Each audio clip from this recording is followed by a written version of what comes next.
Yeah, today we'll discuss about spiritual education. And thank you all for joining us. Till now, we have dealt with the education which can be given to all children born upon earth. It is concerned with purely human faculties.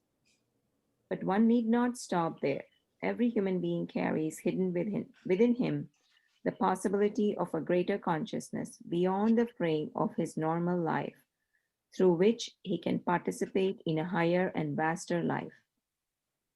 Indeed, in all exceptional beings, it is always this consciousness that governs their life and organizes both the circumstances of their life and their individual reaction to these circumstances.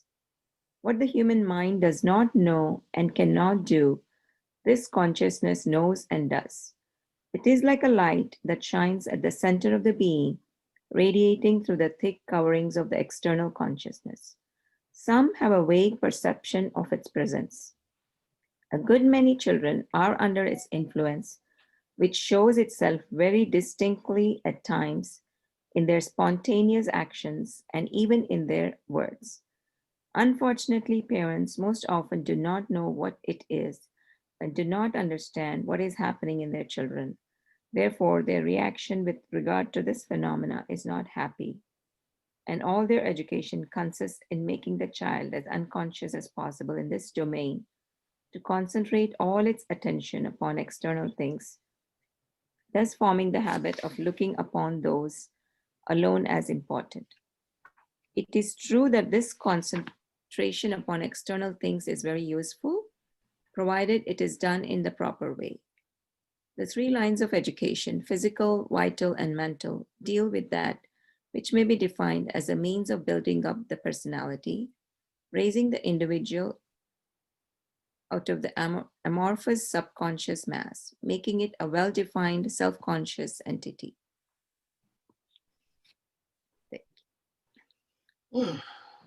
Julian, you want to comment? Well, I've been wondering my whole life about this, because this is the education we're all going through to, as teachers, model the behavior for the children that we want them to follow. And I was reading recently an article about Inuit culture and how they did not have the kind of scolding or even for those who consider themselves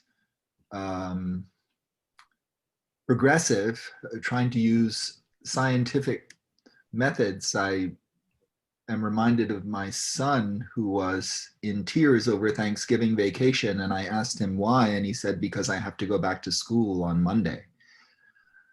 And I was so horrified, and I said, why? And he said, they marked down on the board the children who have to stay for detention. It was like behavior modification. And we went to see the teacher, and the teacher said, I usually don't say this, but your son is going to be the star pupil next month. But his empathy for those children who were misbehaving and would get a mark next to their name and another mark next to their name filled him with a kind of dread. And he did not want to be in that atmosphere. And I see time and again that we commit cruelties that are we're so numbed to in society that we don't understand that we are committing, and that children who have this opening are brutalized in a way by the media and by our own inability to have self-control. And the Inuit told stories afterwards, and always in a playful kind of way, to give like a morality tale and to illustrate the empathy and the behavior rather than do what we would do with this kind of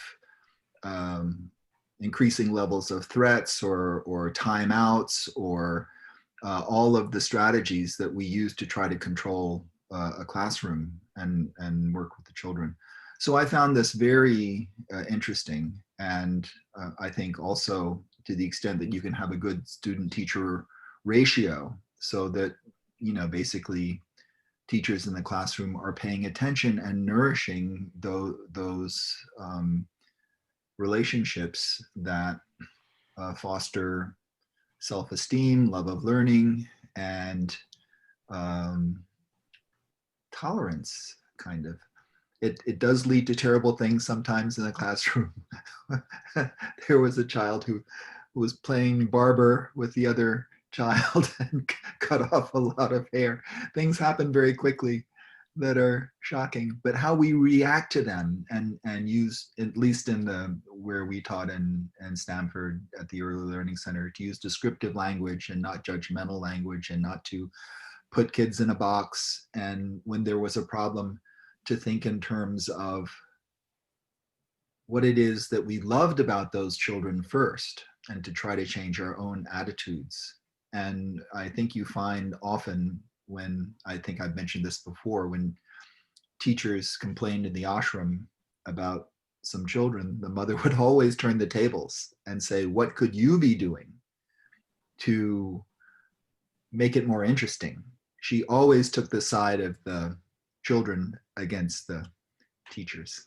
So we have to be better models, is my take, in order to open this possibility of psychic education and not plaster over this beautiful, sweet soul that's trying to emerge.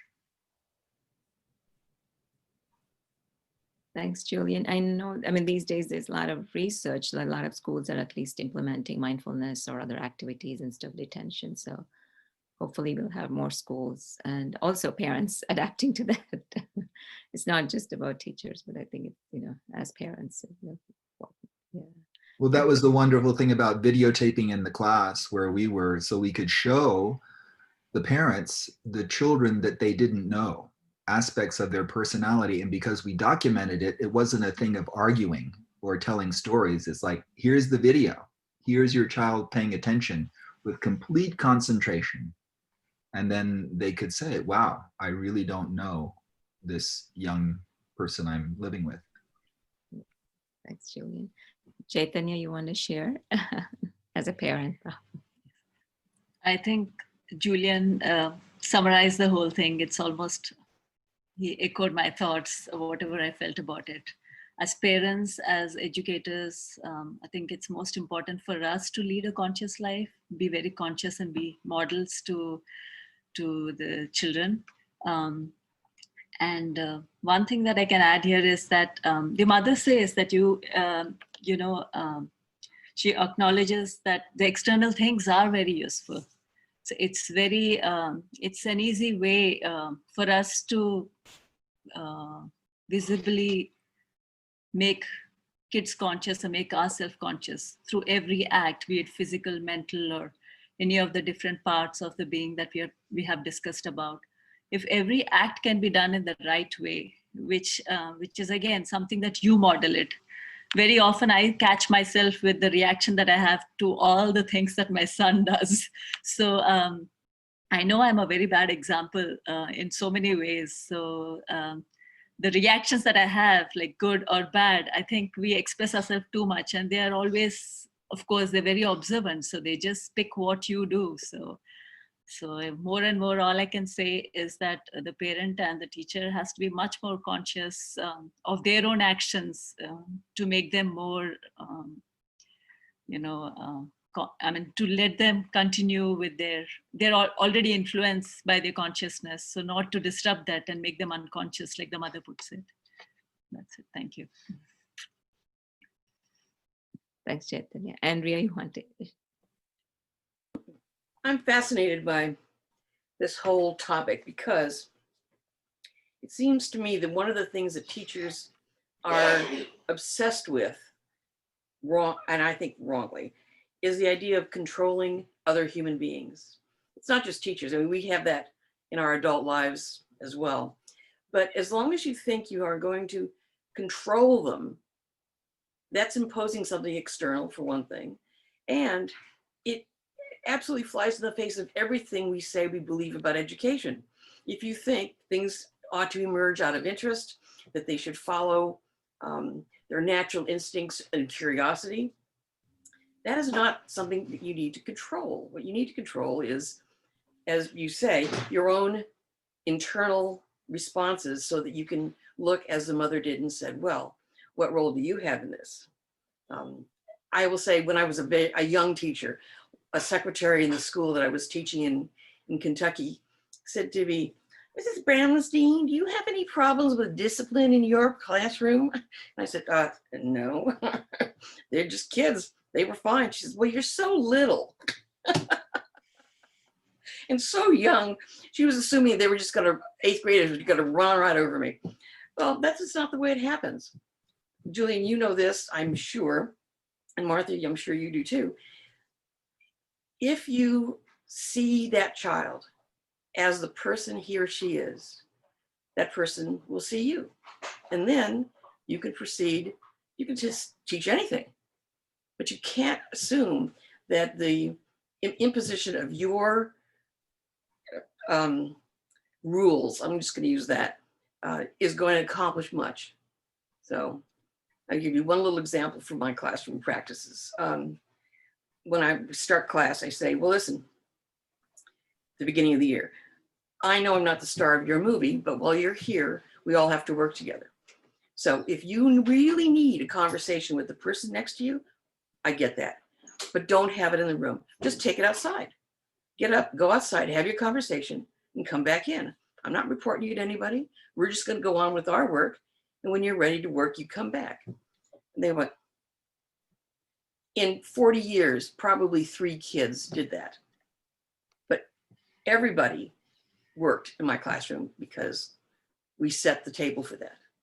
So it is not controlling them, but allowing them to do the things they need to do and having some kind of parallel experience.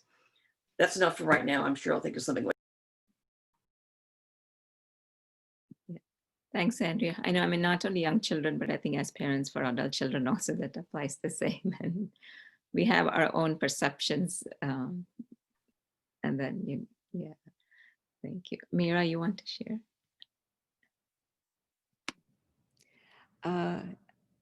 When I heard Julian talk about it as a teacher, as a good role model, I was thinking about my father, who was such a big role model to us.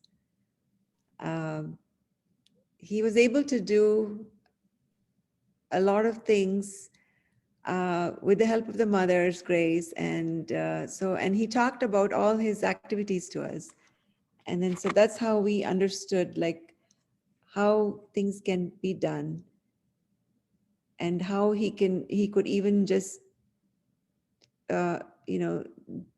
just do simple things with the grace, and so that's a big lesson for us in our lives.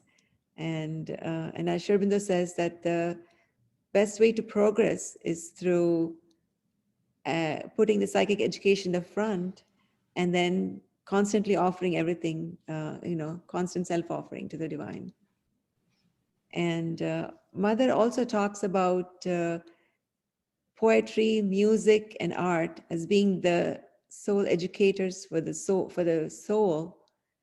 And I think those 3 things play an important part in the children's lives.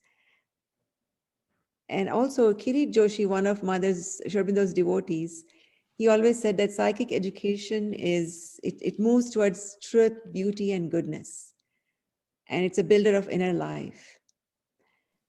And also Mother talks about the psychic being is being at the center of the heart, at the heart area in the solar plexus region, and concentrating there and trying our best to open it and conduct our lives. And so that's all I have. Thank you. Thank you. Martha, you want to share? Right. I really appreciate the comments that you all have made so far. Um, I've been reflecting on this too, and how um, everyone is endowed with a psychic being, with a soul. And so much of our role as parents or as teachers is to foster the revelation of that to the extent we can. But primarily, I think if we reflect on our own educational experiences, it's not to get in the way of that discovery, because it's there within all of us, within every child, every person of any age, and discovering that is the main purpose in life and our growth and experience. And there's so many obstacles that can be put in the way.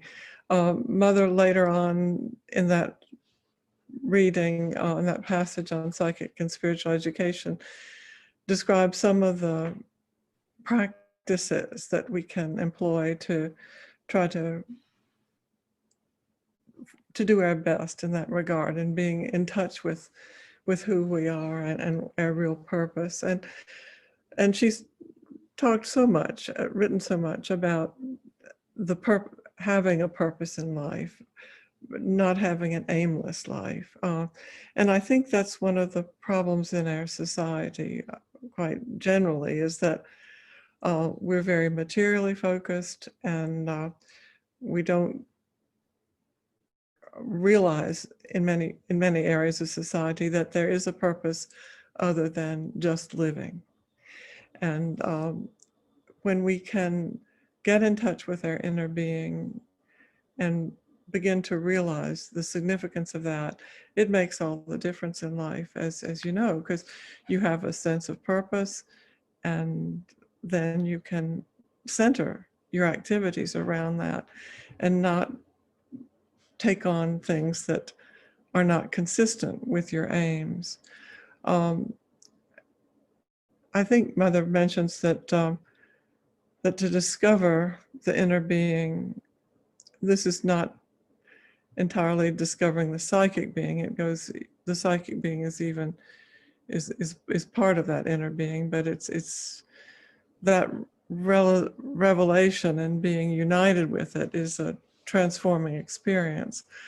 But in order to get in touch with that, we can reflect on the parts of ourselves that are not part of our society, not part of our outward life, not part of our customs and culture, and get in touch with this part of us that is more universal, and that we can sense that, and our role as in education is to try to provide opportunities where that can happen, and encourage people to take time for reflection. I think someone mentioned music and the arts. Those are certainly very good inroads to greater spirituality. Thank you. Thanks, Martha. Marco? Yeah, I also would like to connect to the last things that Martha said, because I can relate to this also very personally, as a lived experience myself, first as a child and then as a teacher. This problem that we have with modern education that mm, it gets in the way of the psychic being. That is, does not allow, or it's not that it does not allow, there is no written law, but the behavior frequently of parents and teachers, and I saw also as myself in hindsight when I think about it as a teacher, when I was a teacher, there is always this instinctive urge to teach when nothing can be taught, and to get in the way of the psychic being means, Mother also says this here, we didn't read it, but never forget the purpose and goal of your life. uh, we live, I think, in a society that more or less implicitly says, well, it's okay, nobody knows what is the purpose of life. Shut up and calculate. Shut up and make your things. Think about that you must become an adult and make money and find for a job. And this is, maybe it's not expressed in this direct manner to a child, but indirectly. I can remember very well when I already, as a child, I was very interested in metaphysical issues and spirituality, and so, and at those times there was no internet, and my parents were absolutely against this because they say, oh, you're losing yourself in a world. Now I know that I was searching for purpose in life. So I think we should never repress this inner, um, it's not an instinct. I don't like the word instinct. It's an inner urge to find for a purpose in life. And we have, unfortunately, this a lot in our schools, which give priority to a lot of things that where you have to concentrate on these external things, as we have already mentioned, and there's very little attention to, not, words are always misleading, not to teach a child to find his or her own purpose, but to lead it, or to open something that it can find by himself or herself this purpose in life. While I think it's always repressed in our school system and also in our society, because it might be a purpose that is not in line with a conventional idea of ordinary life. But the child knows already this. I can remember very well. It was from the age of 8 years, I knew very well what I was looking for, but I couldn't speak with anyone. Yeah. And unfortunately, also in schools, we have this again. Yeah, there's a program. You have to go through this program and teach that stuff, and there's little time to speak. So, and I unfortunately saw this a lot of children when well, they were more or less teenagers, no longer as children. When I asked them, so what is your purpose? What is your ideal? What are your ideas and ideals? And what is your goal in your life? What do you want? And many said, oh, I don't know. A bit frustrating for them and also for the teacher, because it tells you, well, maybe we are doing something wrong. And that's something I think we have to reflect more upon this point. Thanks, Marco. Yeah, I know from my little observation, I feel a lot of these days children, there's a gap between who they are and whom they're trying to project to the society or what would be accepted of them. And that gap is causing a lot of psychological issues more and more. And hopefully, we all can be good role models and, maybe create an environment for them to bridge that gap. Any other comments? I was thinking about the opportunity that music or poetry or fine arts can bring to allow what's within to come out. And I know the ashram, there were plays and dramas and competition in the sports ground, and Chaitu's referred to her own competitive nature, and I'm wondering what it was like to be that how that thing that we usually identify with ego, to be the star of the play or the winner of the race, was recast in the ashram school. Whether there was something that made it different or became an opportunity for soul growth rather than ego growth.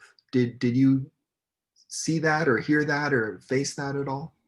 I think with my own personal experience, I definitely face that, and I have actually learned a lot through that. When I talk about competitive nature, I don't think it has been so much, at least in my personal case, not so much with the, I can't speak for the others as much, but the competition, the way it is done in the ashram, it's not so much for you to be first or second. Of course, they give that, to for you to excel in the right attitude, not for you to be the winner, as in for the ego's sake. So in my own personal experience, like I was always, I was good at some things, but there were some things I wasn't. So I would always like to be in the like the first or second division, where you have the, the best athletes. And I would prefer to be the last one there than be in the third division and be first there. So now, what do you call competitiveness? It is not about being the winner. Like for me, it is like I wanted to excel more with my own timing. It was more like a fight against myself to improve, to progress. And I knew that if I stayed in the lower division, I wouldn't get a chance, because if I'm first there, like I would not have anybody to learn from or do faster or grow that way. So it was a fantastic growth for me in terms of always trying to gauge with myself. And that's what I think led me to do better that way. And that is something that nobody taught me in explained to me, but it's just in the environment, in all that you're explained, that you're not really competing there to be first or second. You're always competing with yourself. And I don't like the word compete actually so much, but it's more excelling, progressing, growing as an individual, in whichever area, be it in sports or in your education, or in the mental development, your physical, in every development. If I could just add one more thing, because I have to leave now. So I wanted to also say that one thing, one way that the ashram used to, in the ashram education, that used to make us conscious and give us a lot of scope of this spiritual and psychic education, is always at every point, like before the class starts, you would have a short concentration. Before the sports, you would have a concentration. So that was always to make you conscious of what you're going to start, and to collect yourself and not just go and jump into the class, but then you sit quietly, you just be aware of yourself, about what you're going to do, which is such a wonderful way for you to be conscious. As in this passage, the mother talks about, she gives different examples about before going to sleep to be conscious, to be quiet, and before you start the day. So those are great ways of teaching children to be conscious. Like I try with my son, like before sleeping or in the morning, before eating. These are basic things that really help them to slowly learn what it is to be conscious. Because it's just a word. They can't immediately relate to it. But when you show it, I think naturally they realize that they are there. So that's a wonderful, I think, way to teach children more and more to be conscious. Thank you. Thanks, Chaitanya. Yeah, that's another way, just when we concentrate, then we'll be able to perform better, whatever that action may be. I don't know if I fully answered Julian's question, but we can talk about it again, Julian. A lot of this talk about finding purpose and the arts particularly reminds me of Mihai Csikszentmihalyi's work on flow, in which he describes the condition that people find themselves in when they are merged with their activity, whether it's athletic activity or music, or anything in which your ego is not a part of your actual performance of what you're doing. It is you and the dance, you and the song, you and body surfing are just one thing. And that's a very liberating moment. It gets you away from, I'm competing with myself or competing with the kid next door, to I'm doing this for the purpose of doing it. And the pleasure that that gives you is a way to get that transcendent spiritual experience. And once you know how to do that for yourself, you can continue to train yourself to do that. It makes life a lot more interesting. And it also keeps you from believing that the most important thing in this world, as Marco says, is get a job, pay your bills, and then you die. So I really loved reading his work when I ran across him in the 70s or 80s. And occasionally I like to revisit it to remind myself that's the best way to go about things, really, rather than just the rote, oh, this is how you write a letter. So that's all. This was coming out of Esalen because Michael Murphy was so inspired by his time reading Sri Aurobindo with Spiegelberg at Stanford and then going to the ashram. And you have coming out of there these ideas of human potential. And in parallel, this phrase of being in the zone and all these miracles, minor miracles that come from people in sports who in a time of peak concentration and focus and trying to be the best possible athlete that they can be, have a moment of self-transcendence and a mystical experience, and sometimes a kind of superhuman capacity, and that was their doorway to some kind of mystical experience. And whether it was playing golf or baseball or whatever, part of his life, Michael Murphy's life work, was to collect these anecdotes and say, even though we can't explain them, they happen. Miracles happen. And it can be a profound healing or a profound athletic feat that breaks the record because they're in this harmonious place. And that we hope that both teachers and students, that all of us can have that in whatever field we enter, that becomes a possibility of whatever we choose as a profession or as a way of being. And it's quite a lovely teaching to say that it, you know, all of these different realms of human experience have these portals to self-transcendence, and something that is, we say superhuman, but that's the human potential that we have. There's more to this than meets the eye. And I think all of us has felt that intuitively. And it's, yeah, our goal is not to crush it when we see it in another child or person. Julian, I think that's beautifully expressed. It calls to mind what Sri Aurobindo writes about the highest form of knowledge being knowledge by an identity. So I think in those experiences, there's no separation between the individual and what he or she's doing. You're sort of one with that endeavor. And in that complete absorption, you know, there's so much more potential. And for book learning, I mean, sometimes there are students who get completely absorbed in a subject and that they lose all sense of time.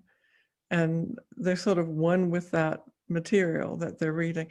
For sports or music, I mean, what you describe is, these are just extraordinary experiences, but as you say, they're part of human potential.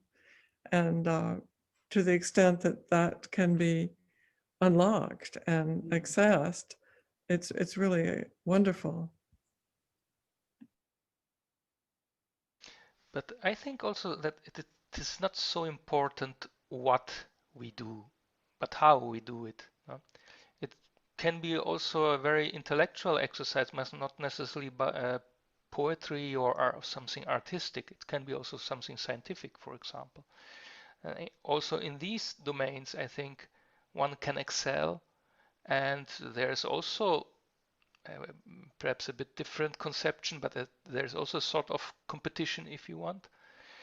But another point that I feel is still now I see modern pedagogues are becoming aware of this. There's a lot of discussion going on with it. But this zero tolerance for failure that our education system, our society as a whole has, the failing is not seen as something as a learning process, but the failure of your personality, of your life, of you as human being. Whereas failure should be seen as just a step of a learning process. Of course, everyone does not like to fail, but I personally, maybe that's you as parents, perhaps you have already seen this. I don't have children, but I have seen also a lot of children when they fail, they laugh. They're not. I don't say that they are happy, but they are able to take it as just part of the play and enjoy also this part of the play. Whereas the other children who descant in a state of frustration. So it's also an aspect where we can work upon this idea of competition where you must win, and if you win you are a loser. There's always this concept, you loser and winner lose. This division of the society in winners and losers is something that is somehow deeply entrenched in our modern society, and this is again another aspect that should be revised in one way or another. Yeah, I very much agree. I think we've lost the sense of freedom to explore, and I think that's a big mistake. Everything is recorded now. You know, whether you pass or fail. There's, you know, with computerization, you know, your records are in a sense permanent, and it's very sad for children to feel that they can't experiment with a class or a subject because they're going to have a recorded grade. And the stakes are so high, you know, in competition to get into a university, competition to get a job. It's there's just not the freedom to explore that there was in the past. I mean, in the 19th century in America and before that, you know, someone could make a massive mistake in his or her life, you know, go out west, recreate themselves. You know, that's not done anymore. Everything is recorded, everything is accessible, and people just don't have the freedom to make mistakes and then move on. It was a big issue debated in the internet, whether it was like the freedom to be forgotten. And it's a very interesting dilemma. And certainly Buckminster Fuller, one of the great geniuses of our age, and inventor and mathematician, said that the mistakes that he made were so instructive in making him into the person that he became. And so it's very poignant and interesting area of discussion. This record that's kept online and in our culture now. There's some things we don't want to forget, but certainly some things that should give people the opportunity to reinvent themselves.